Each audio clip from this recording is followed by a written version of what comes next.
May na-award sa atin na uni. Yung mga buyer natin, iba-iba, Luzon, Visayas, Mindanao. Ready na ako ng mga entry pass. Babayad na sila kahit nasa malalayo silang jackpot! May na-award sa atin na uni. 50 mahigit. Ibuviewing ko lang ngayon at pipicturan. Ayan o. Napakarami. So, yan ako lang. Piparedy ko lang yung mga susi. Tapos pipicturan ko. Tapos mamaya, market na tayo. Mga unit nating fast break. Yan, dito sa warehouse, napakarami iba-ibang klase mga sasakyan. Merong Honda RS, yan. Mga Honda City. Ito, kung familiar kayo sa mga Geely M Grand, napaka-quality. Luxurious yung dating niya sa loob, tapos medyo high-end. Although, mura lang din yan. So, yung mga buyer natin is Luzon, Visayas, Mindanao. So, hindi lang dito. Sakop natin buong Pilipinas, which is mostly mga buy and sell yung iba na buyer natin. Meron nga iba na hindi ko kilala, although nakikita nila ako. Pero nagtitiwala na sila, nagbabayad sila. First time transaction, kahit di pa nila ako kilala, hindi nila ako nakikita.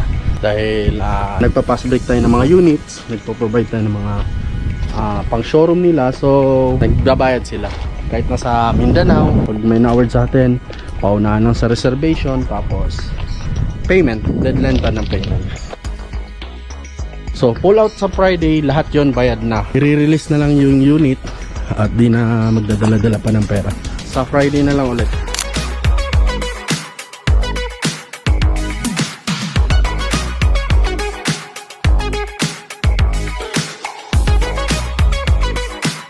Short taking tayo ngayon at sa Friday pull out. Nice. So, this is a 2023 Stargazer GLS. Napakasariwa pa ng loob. Oh, yan o, napakasariwa pa ng loob. This is a 2024 Nissan Livina.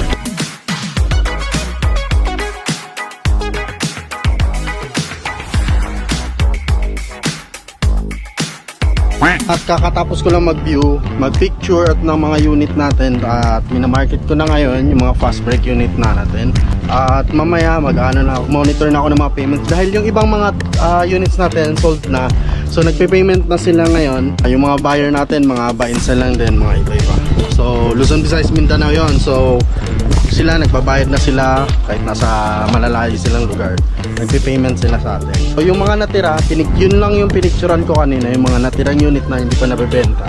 Mamaya sold na rin yun. Kita-kits sa pull out day. Kita-kits. Andito ako ngayon sa bahay. Nagre-ready na ako ng mga entry pass ng mga taker natin. So, nire-ready ko na yung mga entry pass nila sa gateway para iwas abala. So, yung mga hindi pa nagbigay, piniem ko na kayo at hindi pa rin kayo nagbigay.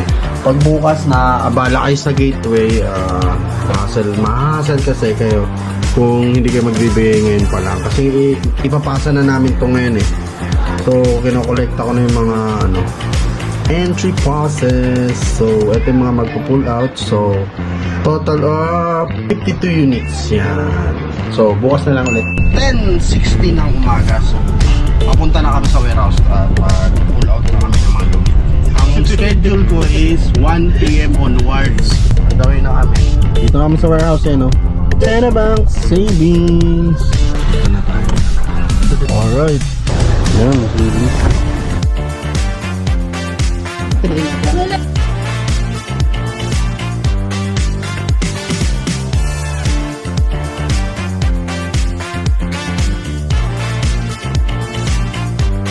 So release na natin to.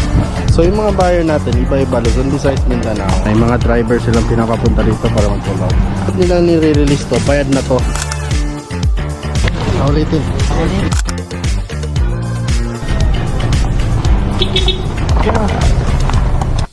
Thank you. Boss Mac, okay na. Ingat sa biyahe.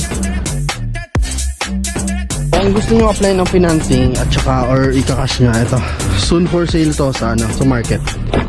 Yun tingnan mo niya napaka-fresh pa na, di ba? Napaka-halos bago pa, brand new pala halos to actually. Yung sunroof niya,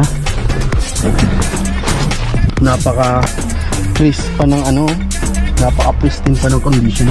This is 3.6k mileage yan. Para kayong bumili ng brand new. Tapos na.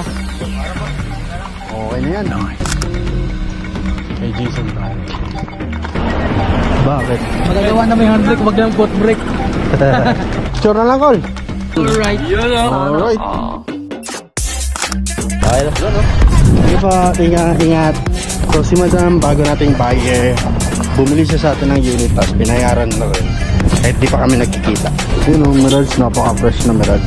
Fresh na Mirage. Yun o.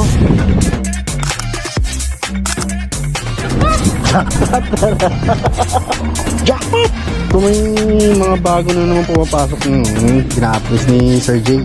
Yung mga unit na to, yung mga hindi na nabayaran ng mga first owners, so hinahatak, dinadala dito sa warehouse. Ina-inspect na nila bago nila ilagay doon. Shut out. So pull out na. Yun! Okay na. Salamat sa maganda mong unit, bossing. Ito yung mga nabara na nakuha rin namin. 4 to. Iuwi na yan ng aking pinaka-big boss na boss. Video. Boss Rodel ang nasa likod. So yung iba kanina, mga nag-release na, inuwi na nila yung mga unit. Nag-picture taking na rin kami. Picture. So meron akong upcoming na unit. So mamaya ibubuyuin ko. Yun! Picture! Poging bidder natin si Kuya Joel. Yun o. Viewing na ngayon tayo habang may araw. Dahil maghapon kami pagod at ngayon ay kami ay magsasalo-salo. Seafoods. Yun o. Ayan ang mga pogi. Kakatapos na namin kumain kanina. Okay, success yung araw natin ng pagpo-pull out. Kaya salamat mga bossing Luzon, Visayas, Mindanao, mga tropang Bainsel dyan na kumuha sa atin ng mga unit. Kanina nag-release na tayo. So kanina mga nag-release, iba-ibang lugar yon. So maraming salamat mga bossing sa tiwala. At ayan pa, marami pa tayong upcoming para sa mga susunod nating mga units. Yan. Hanggang sa muli.